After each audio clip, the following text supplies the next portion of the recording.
자, 창세기 10장 전체입니다. 함께 공부하도록 하겠습니다. 시작. 노아의 아들 셈과 함과 야베스의 족보는 이러하니라. 홍수위에 그들이 아들들을 낳았으니 야베스의 아들은 고멜과 마곡과 마대와 야왕과 두발과 메섹과 디라스요. 고멜의 아들은 아스그나스와 리박과 도갈마요. 야완의 아들은 엘리사와 달시스와 깃빈과 도단입니다. 이들부터 여러 나라 백성으로 나뉘어서 각기 언어와 종족과 나라대로 바닷가의 땅에 머물렀더라.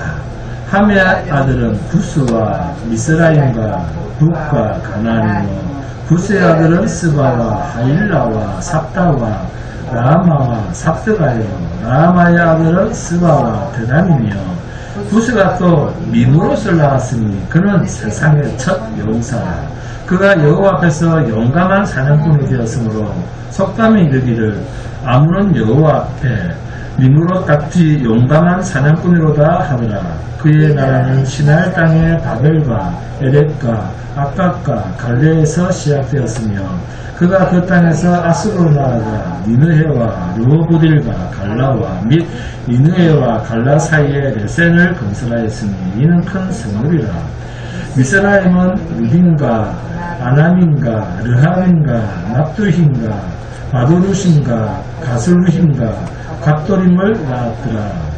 가슬루힘에게서 블레셋이 나왔더라. 가나안은 장자 시돈과 헷을 낳고 또 여무스 족속과 아무리 족속과 기르가스 족속과 히위 족속과 알가 족속과 심 족속과 아르바 족속과 스말 족속과 하마 족속을 낳았더니 이후로 가나안 자손의 족속이 흩어져 나아갔더라. 가나안의 경계는 시돈에서부터 그라를 지나 가사까지와 소돔과 고모라와 아드마와 스보임을 지나 라사까지였더라. 이들은 함의 자손이라 각기 족속과 언어와 지방과 나라들이었더라. 셈은 에벨 온 자손의 조상이요 야베스의 형이라. 그에게도 자녀가 출생하였으니 셈의 아들은 엘람과 아스루와 아르박삭과 룻과 아람이요.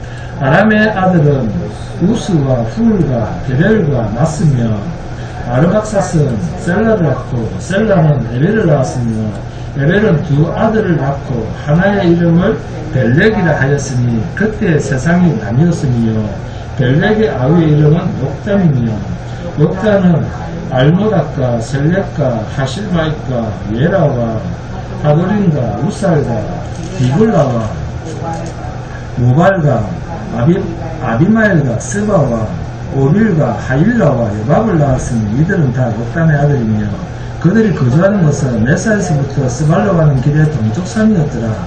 이들은 셈의 자손이니 그 족속과 언어와 지방과 나라대로였더라. 이들은 그 백성들의 족보에 따르면 노아 자손의 족속들이요 홍수 후에 이들에게서 그 땅의 백성들이 나뉘었더라.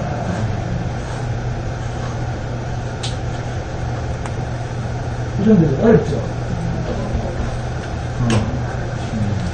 어려우니까 그럼 글자 읽기가 네? 창세기 10장은 노아의 세 아들이죠. 노아의 세 아들 셈과 함과 야벳의 족보입니다. 족보 이야기죠. 전부 다. 이 세 아들에 의해서 땅에 열국 백성이 태어났다라는 것을 성경은 이렇게 분명히 밝히고 있습니다. 본문 32절을 보시면 이들은 그 백성들의 족보에 따르면 노아 자손의 족속들이요 홍수 후에 이들에게서 그 땅의 백성들이 나뉘었더라. 자, 그렇다면 이 노아와 세 아들의 족보를 통해서 우리가 생각해야 할 부분이 어떤 내용이겠습니까? 족보를 보니까 창세기 8장 16절 17절에서 하나님은 너는 내 아내와 내 아들들과 내 며느리들과 함께 방주에서 나오고 너와 함께한 모든 혈육이 있는 생물 곧 새와 가축과 땅에 기는 모든 것을 다 이끌어내라. 이것들이 땅에서 생육하고 땅에서 번성하리라 하시매. 이 말씀은 창세기에서 처음 창조 때 하셨던 말씀이기도 합니다. 그런데 창세기 오늘 본문 10장으로 와보니까 열국 이 땅의 모든 나라의 백성이 되는 것은 노아의 이 세 아들에서부터 출발하고 있다는 것을 말하고 있죠. 그죠? 그렇다면 이 노아의 세 아들들 함과 누굽니까?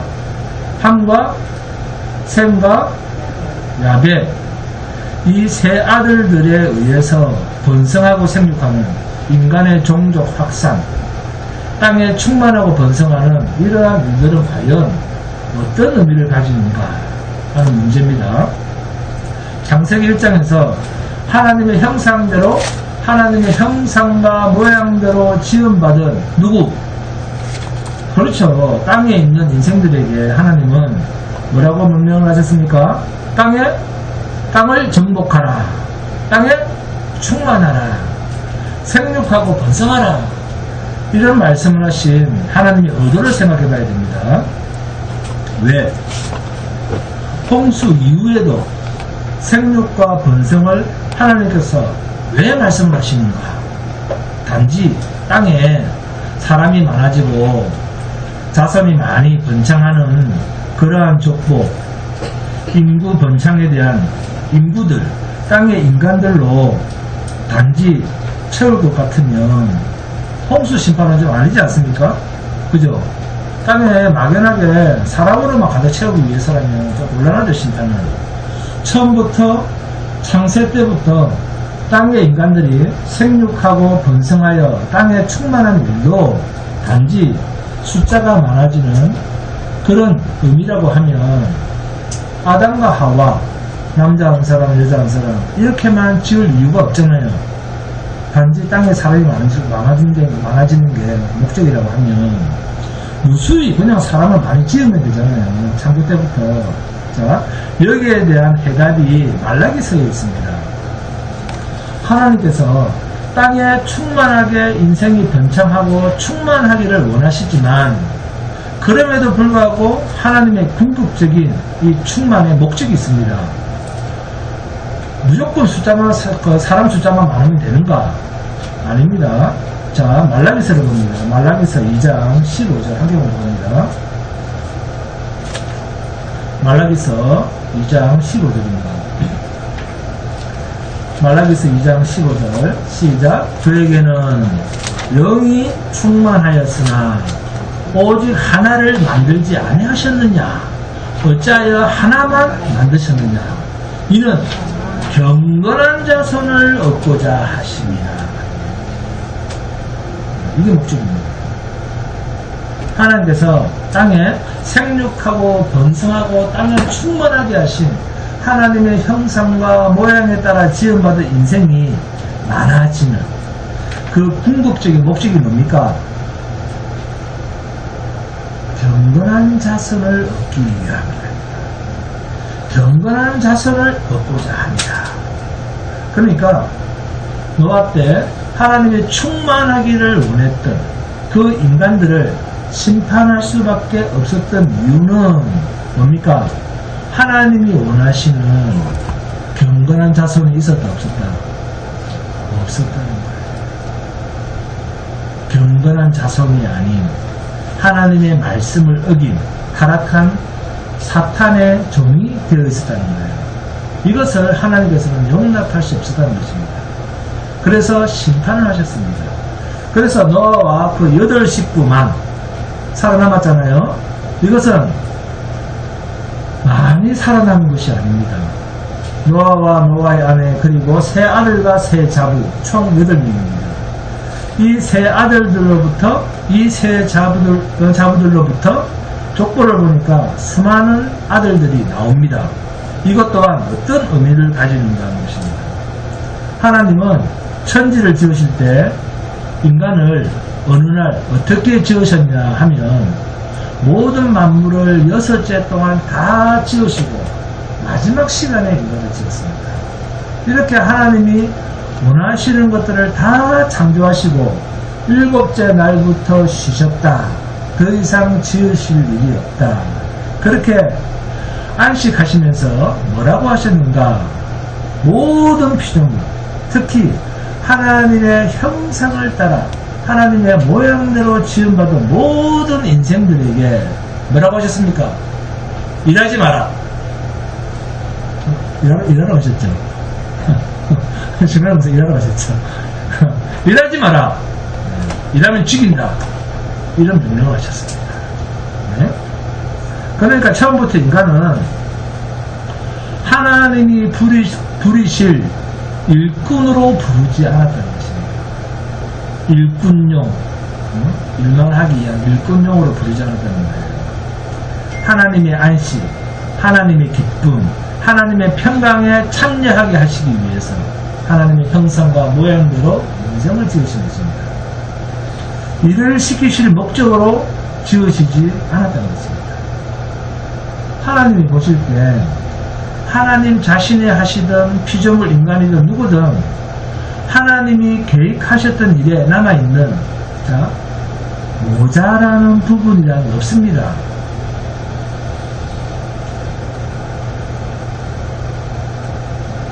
일하시던 모든 것이 완벽하게 다 이루어졌다 그 말씀입니다. 이거 믿습니까? 인간은 하나님 앞에서 어떠한 일도 해야 할 뭔가 하나님이 하신 일이 좀 부족하시네 이러면서 모자람이 있어서 하나님이 하신 일을 도모하도록 만들어진 존재가 아니라는 것입니다. 인간도 하나님이 모든 일을 다 끝내셨다라는 하나님의 그 만족에 창조되어져야 할 존재로서 인간이 만들어진 것이지, 인간이 하나님의 기쁨을 위해서 인간이 해드려야 할 일은 없다는 것입니다. 왜냐?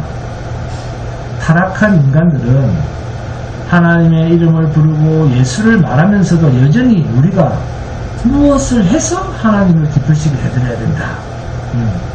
이 악랄한 사탄의 종노릇을 하는, 그러면서 입술로는 하나님께 잘할 것처럼 종교심을 포기하지 못하는 악한 상태에 있기 때문에 이 안식에 대한 하나님의 뜻을 잘 알아야 됩니다. 하나님은 인간을 하나님의 기쁘심을 위해서, 너희가 나의 기쁨을 위해서 무엇을 해라, 이렇게 명령에 따라서 지원받은 존재가 아닙니다. 인간이 만들어진다는 그 자체가 하나님의 기쁨에 포함되어 있는 내용물입니다. 하나님의 기쁨 속에 우리 인간이 있을 뿐이에요. 그래서 모든 것을 지으신 후에 하나님 보시기에 좋았더라, 하나님이 기쁘셨더라, 그 말입니다. 더 이상 모자람이 없는 상태. 그래서 하나님은 영원한 안식에 들어가신 것입니다. 이게 창세기 2장 1절에서 3절의 말씀입니다. 이 의미를 모르면 우리는 피조물 입장에서 뭔가 해드려야 할 일이 있다고 계속해서 일을 만들어냅니다. 일을 만들어내는 거. 야, 네가 뭘 해야지 하는 기뻐하실 건 아니야. 그게 사탄에게 종노릇하는 일입니다. 그것도 모르고 일을 자꾸 만든다는 것입니다. 인간은 처음부터 어떠한 일을 부여받고 이 땅에 사명자로 태어난 존재가 아닙니다. 이렇게 인간의 생육과 번성을 말씀하신 하나님은 단지 인간이 이 땅에 많아지고 번성해지는 그런데 목적이 있는 것이 아니라 어떤 상태의 인간으로 존재를 하는가, 여기에 대한 분명한 본질적인 내용을 담고 인간의 번성과 생육을 말씀하셨습니다. 그래서 하나님의 말씀에 순종치 않는 아담과 하와, 그리고 그 후손들에게 벌을 내리셨고, 더 이상 하나님이 아껴 보실 수 없을 만큼 악이 가득 찼을 때 홍수로 심판을 하신 것입니다. 결국 하나님이 말씀하신 생육과 번성의 궁극적인 목적은 어떤 자손? 경건한 자손을 얻게 하시려고. 자, 경건한 자손이란 하나님의 말씀을 두렵고 떨리는 마음으로 자기 인생에 담아서 삶의 유일한 것으로 녹여서 사는 존재. 이게 경건한 자세입니다. 여러분과 같은 사람이죠. 여러분 그렇게 사시잖아요. 김유수 교수님 그렇죠. 그러니까 선악을 알게 하는 나무의 열매를 따먹지 마라. 그러니까 선악을 알게 하는 나무의 열매를 따먹어서 행위 언약을 범했다. 자꾸 이렇게 생각을 하는데 선악을 알게 하는 나무의 열매를 따먹지 말라는 말은 창세기 1장에 창조 때의 내용을 보시면 잘 이해할 수가 있습니다. 하나님은 엿새 동안 지은 모든 만물에 대해서 다스리는 권한을 누구에게 위임을 하느냐? 하나님 당신을 닮은 곧 하나님처럼 보이는 인간에게 당신이 만든 모든 피조물을 다스리는 권한을 부여하셨습니다. 그러면 인간은 뭐다? 자, 인간은 뭡니까, 그러면? 하나님의 명령을 받고, 다스리는 이 인간은 하나님의 대리자입니다. 그죠? 대리자입니다. 세상에서 하나님의 형상과 하나님의 모양대로 지음받은 피조물은 누구밖에 없다? 인간밖에 없습니다. 그러면, 사람이 볼 때, 사람은 무엇처럼 보인다? 우리가 우리를 볼 때, 우리는 누구처럼 보인다? 그렇습니다. 하나님처럼 보이는 존재로 지음을 받았다는 것입니다. 네? 성경을 가지고 우리가 사람을 보면 우리는 누구다? 하나님입니다. 하나님처럼 보이는 존재예요. 우리가. 네? 우리의 원틀은 하나님의 형상과 하나님의 모양입니다. 사람 인사해볼까요? 하나님 안녕하십니까? 인사해보세요. 그러니까 하나님을 닮은 인간이 하나님의 말씀조차 어기면 사람은 뭡니까? 네? 하나님을 닮은 인간이 하나님의 말씀을 어기면 그 자체로 인간은 뭡니까? 자기가 하나님이죠. 자기가 하나님이죠.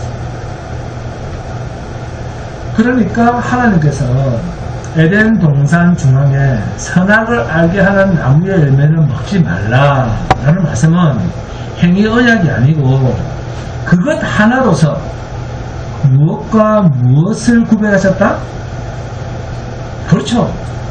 참 하나님과 하나님처럼 닮은 피조물 하나님을 구분하는 유일한 근거는 선악을 알게 하는 나무의 열매를 먹지 말라는 그 하나의 명령을 지키는 것으로 인간은 하나님의 지배를 받고 하나님의 명령을 따라야 하는 하나님처럼 생긴 주한기 자매님, 주한기 하나님, 주한기 자매님, 하나님처럼 생긴 하나님이다.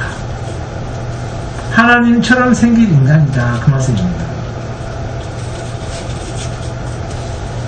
이것 하나로서 하나님과 인간 하나님의 분명한 구분이 되는 거예요.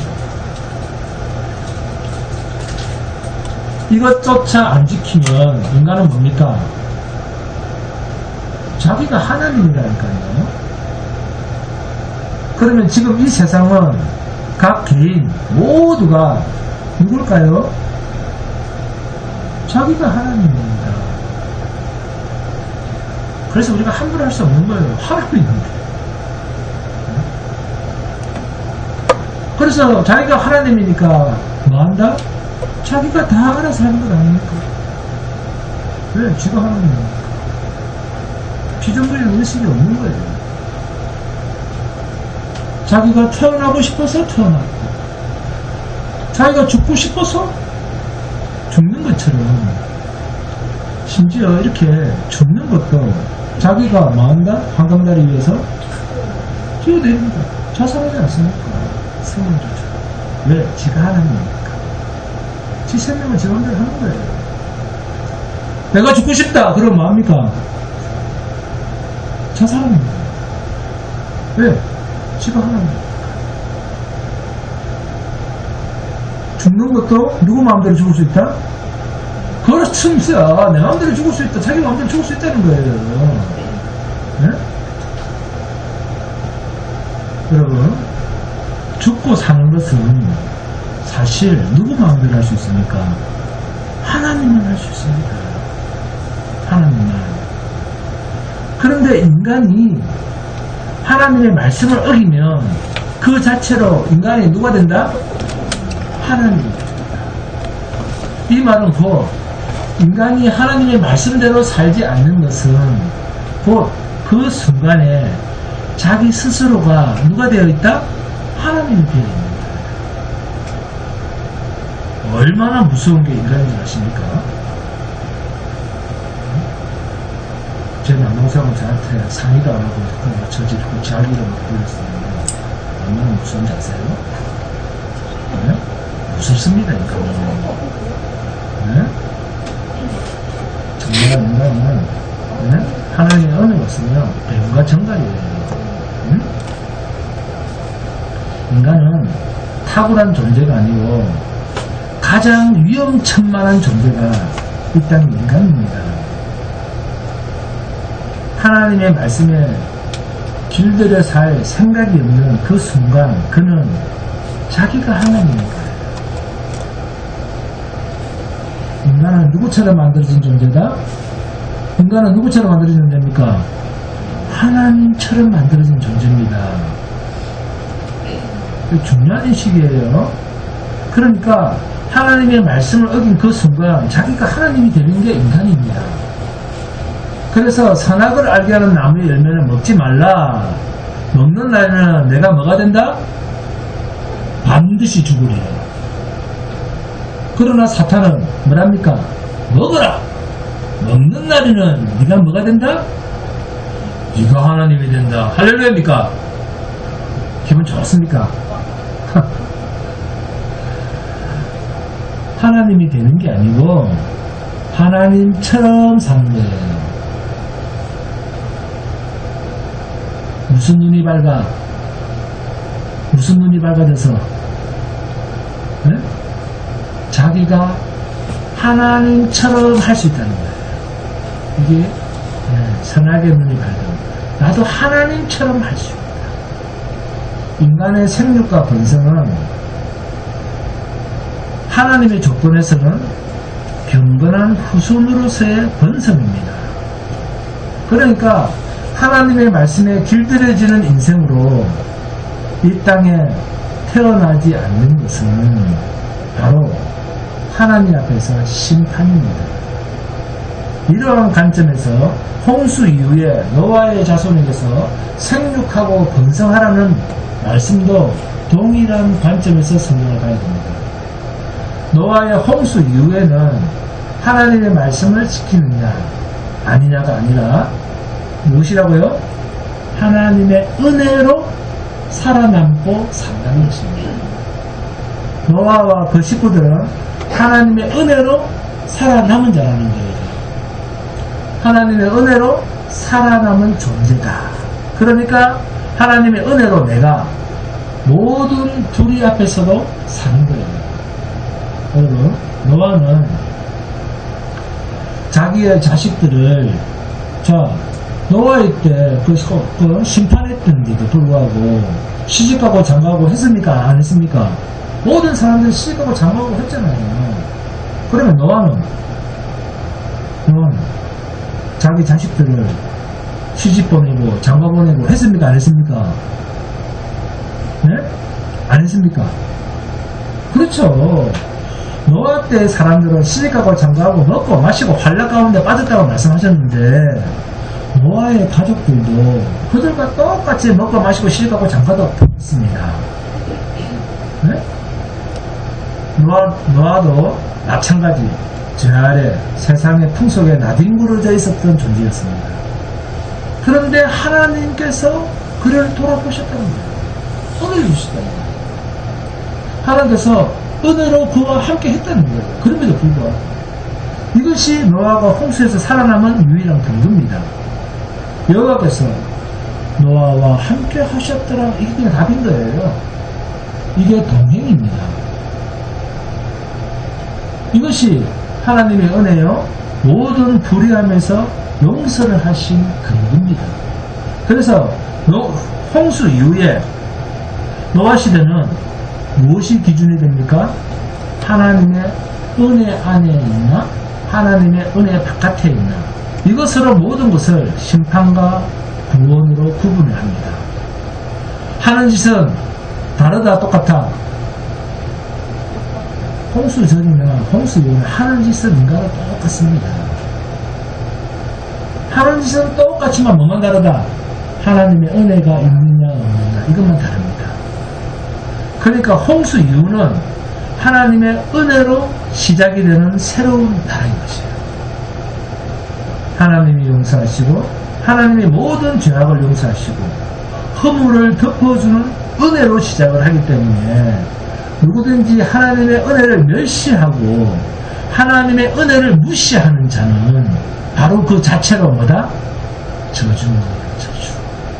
하나님의 은혜를 무시하는 자는 저주로 빠지는 거예요. 지금부터. 저주 아래에 있는 자입니다. 그래서 아비 노아의 수치를 밖에 나가서 완전히 드러낸 그 아들 이름 누굽니까? 함은 뭐하고? 저주하고. 그러나 수치를 보지 않고 아버지의 허물을 가려준 셈과 야벳을 축복한 것은 하나님의 은혜를 아는 자와 하나님의 은혜를 모르는 자로서의 구분의 기준입니다. 이렇게 볼 때 창세기 10장에 등장하는 함과 셈과 야벳의 족보는 단순히 노아의 혈통에 대한 단순한 소개로서의 족보가 아니라 아무리 인간이 생육하고 번성하고 땅에 충만해도 세상은 결국 몇 종류로 구분을 한다? 두 종류로 구분한다. 무엇으로? 저주와 축복으로 구분하시겠다는 것입니다. 이 세상에는 여러 사람들이 여러 종류로 여러 모양으로 살아갑니다. 옷을 잘 입기를 원하는 사람들이 있는가 하면 좋은 자동차와 좋은 집에서 살기를 원하는 사람, 아니면 건강하기만을 소원하는 사람, 경치 좋은 시골에서 살기를 원하는 사람, 다양한 온갖 종류의 사람들이 있습니다. 세상의 기준에서 복은 뭡니까? 크고 많고 화려하고 실패하지 않는 것, 이런 것을 복이라고 합니다. 그리고 저주는 세상에서의 저주라고 말하면 뭡니까? 그 반대입니다.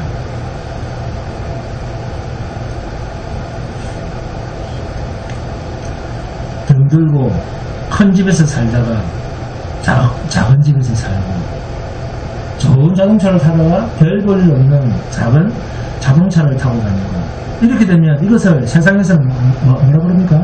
망했다, 저주다 그럽니다.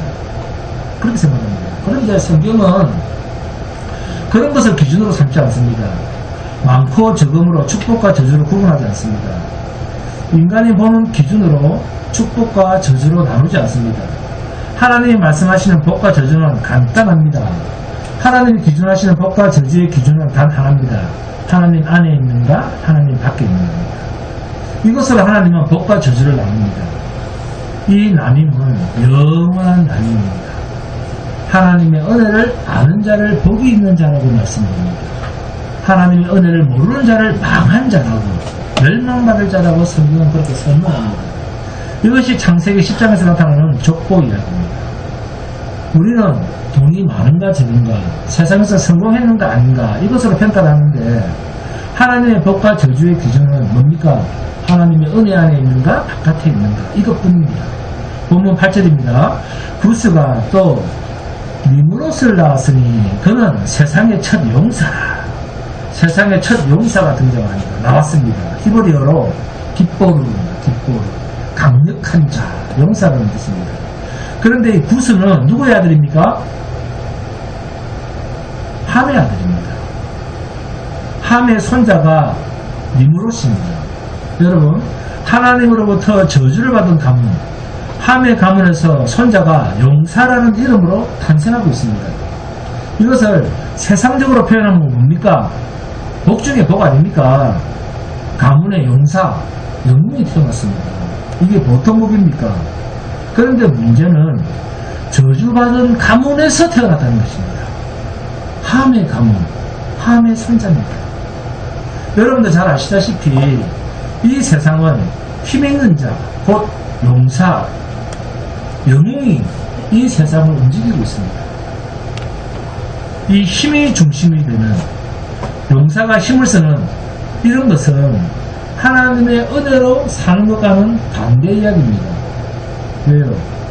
인간의 힘, 인간의 능력이 모든 일을 해결하는 근거가 되는 무기라고 생각하기 때문에 그렇습니다. 그래서 이 세상은 힘 있는 자를 따라서 움직이게 됩니다. 누구한테 줄을 쓰면 내가 잘 될 것인가 이겁니다. 누가 나에게 잘해줄 수 있는가? 나에게 잘해줄 수 있는 상대는, 나에게 잘해줄 수 있는 상대는 나보다 힘 있는 사람이겠습니까? 나보다 힘이 없는 약한 김예시 권사님 같은 사람이겠습니까? 그러니까 나보다 힘 있는 사람을 좋아하는 거예요.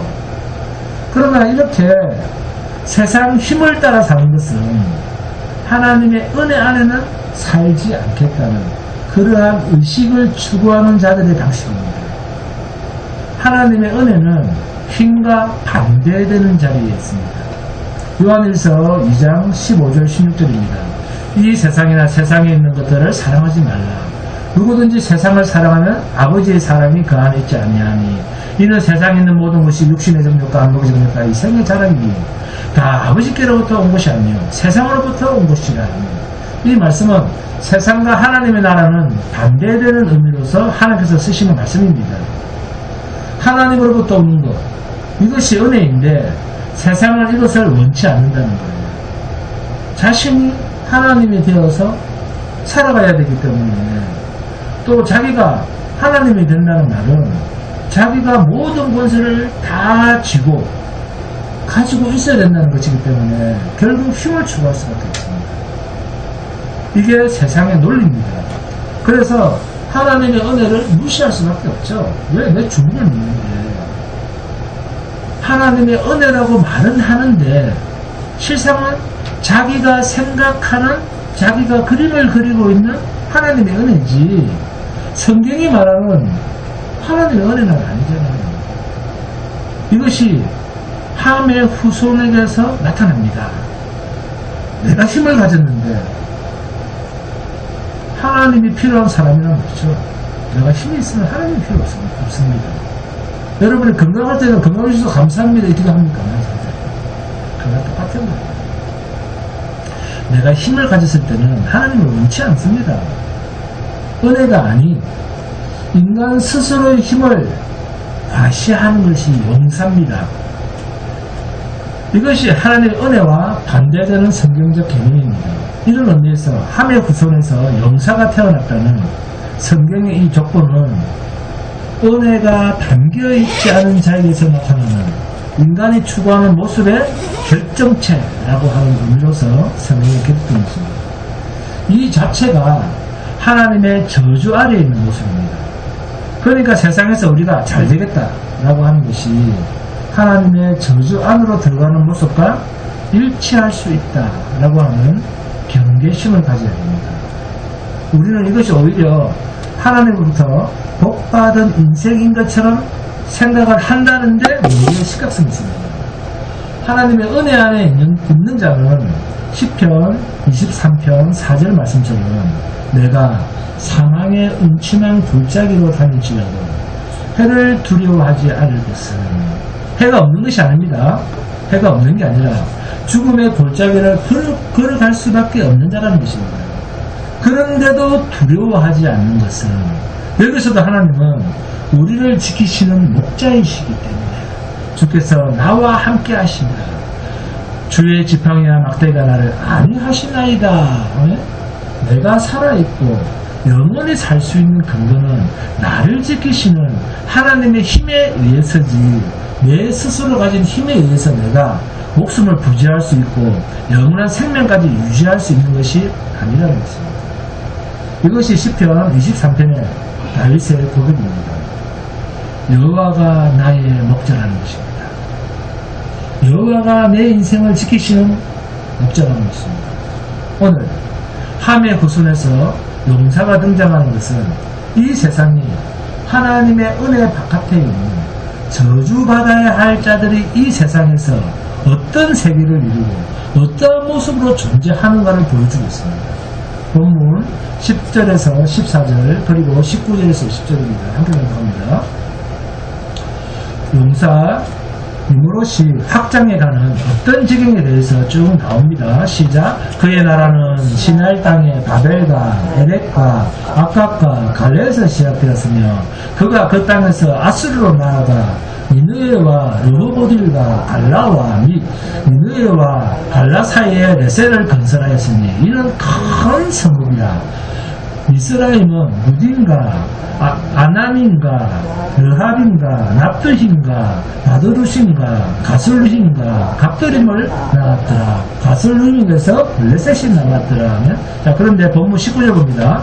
시작. 가나안의 경계는 시돈에서부터 그라를 지나 가사까지와 소돔과 고모라와 아드마와 스보임을 지나 라사까지였더라. 이들은 함의 자손이라. 각기 족속과 언어와 지방과 나라대로였더라. 엄청난 영역이 나오죠. 땅이 지금 석유가 나는 중동의 전 나라라 이렇게 해도 과언이 아닙니다. 그 정도 높습니다. 그 정도 풍족한 나라입니다. 그런데 이들에 비해서 셈과 야벳이 거하고 있는 나라에 대해서 봅니다. 본문 30절과 5절을 봅니다. 자, 먼저 30절 시작. 그들이 거주하는 곳은 메사에서부터 스발로 가는 길에 동쪽 산이었더라. 자, 그리고 5절 봅니다. 시작. 이들로부터 여러 나라 백성으로 나뉘어서 각기 언어와 족속과 나라대로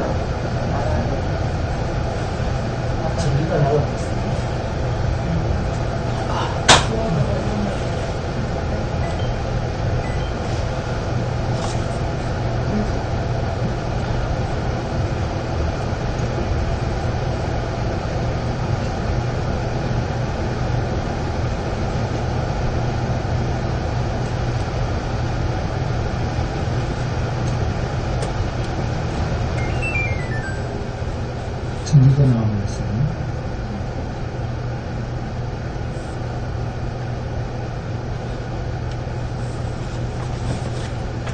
지금 들어와요? 아니, 손대지 마.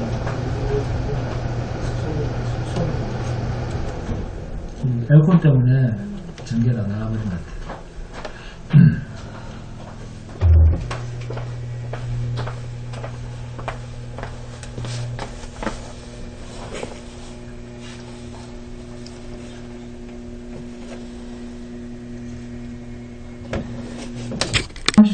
그 30절 5절 읽었죠? 자, 30절 다시 읽어봅니다. 시작. 그들이 거주하는 것은 메사에서부터 스발로 가는 길에 동쪽 산이었더라. 자, 본문 5절입니다. 시작. 이들로부터 여러 나라의 백성으로 나뉘어져 각기 언어와 종족과 나라대로 바닷가의 땅에 머물렀더라. 참 중요하죠. 줄을 찍었습니다. 바닷가의 땅에 머물렀더라. 자, 바닷가의 땅. 자, 넓을까요? 좁을까요? 바닷가의 땅은 좁잖아요. 네? 좁잖아요. 좁은 해안가 정도를 이야기합니다. 이것이 야벳의 후손들이 머물고 있는 지경이고, 자, 함의 후손들은요, 너무나도 광대한, 그리고 풍족한, 석유까지도 나는, 메사에서부터 스발로 가는 길의 동쪽 산까지입니다. 한쪽은 너무 빈약하고, 한쪽은 너무나 부자입니다. 광대합니다. 하나님으로부터 축복받은 이 후손들의 삶의 모습과 하나님으로부터 저주받은 후손들의 삶의 모습을 보면서 우리가 느낄 수 있는 하나님의 뜻이 뭐겠습니까? 하나님의 백성들이 왜 이럴까? 교리적 의사는 왜 그렇습니까? 목사님이 아시잖아요. 그래 같은데 하나님께서 지으시고 하나님께서 다스리시는 만왕의 왕이신 하나님의 자녀들이 세상에서 왜 이 꼴로 살아야 될까요? 인간이 소망하고 꿈꾸는 세상적인 복과 저주의 가치관, 이것과 성경이 말씀하는 복과 저주의 가치관은 이렇게 천국과 지옥만큼이나 다릅니다. 이런 인식 가지고 있어야 됩니다. 우리는 이 기준을 함의 후손 니므롯과 함의 후손 가나안의 영토를 보면서 저주받은 후손들의 이 드넓은 영토를 보면서 느낄 수가 있고 확인할 수 있고, 반면에 축복받은 셈과 야벳의 후손들이 차지하고 있는 영토는 서로 비교조차도 되지 않는, 그죠? 비교조차가 되지 않지 않습니까? 그냥 산자락과 해변의 길목, 이것뿐입니다. 이런 이야기를 들으면 세상에서 무조건 성공은 하나님 앞에서 저주구나, 세상에서 가난하게 사는 것이 하나님 앞에서 축복이구나, 이런 의미의 이야기가 아닙니다. 하나님의 축복이라고 하는 것은 세상의 많고 적음의 기준이 될 수 없다는 것입니다. 그러면 하나님의 축복과 저주는 무엇으로만 나눈다? 하나님의 축복과 저주는 무엇으로만 나눕니까? 하나님의 은혜 안에 있는 자인가, 하나님의 은혜 바깥에 있는 자인가, 이것 외에는 잣대를 대지 마라, 기준이 없다는 거예요. 성경은 이렇게 이 세상에 있는 것으로, 어떻게 이 세상에 있는 것으로 하나님의 축복과 저주를 나눌 수 있느냐 하는 것이 창세기 10장에서 보는 하나님의 은선입니다. 저주받은 이 함의 자손들은 저주받은 이 함의 자손들의 지경과 축복받은 셈과 야벳의 후손들의 지경을 대비해서 이렇게 말씀하시는 것은 세상에서 용사가 되어서 영웅이 되어서 세상의 힘으로 살아가려고 하는 이 저주받은 함의 자손이 결국 이 세상에서 얼마나 세상에 있는 것들을 더 가지려고 하는가를 나타내 보여주고 있습니다. 여러분, 우리는 세상 것을 다 주고도 가질 수 없는 하늘의 영원한 기업을 우리는 약속을 받고 소망 중에 살아가고 있는 축복받은 자손들입니다. 우리는 하나님의 은혜 안에 있습니다. 아멘소리를 잘못 보니까 이해가 부족합니까? 그리고 세상은 불태워 없애버릴 곳으로 예비되어 있는 곳입니다.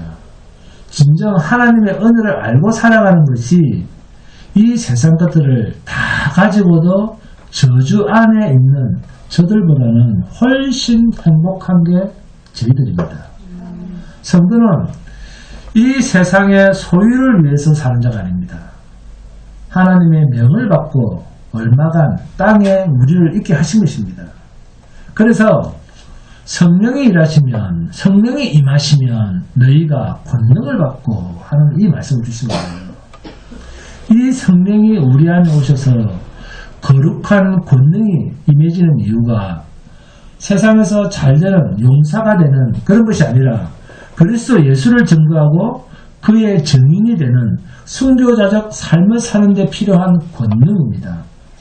그런데 우리는 이렇게 예수의 증인으로 사는 것을 권능이다, 하늘로부터 능력으로 인정하지 않으려고 하는 이 타락한 근성이 우리 속에 있기 때문에 늘 능력이라는 말만 나오면 눈에 보는 세상 것을 능력으로, 능력의 열매를 보는 이 타락한 심성 때문에 놓치지 말아야 할 말씀을 자꾸 잊어버리는 거예요.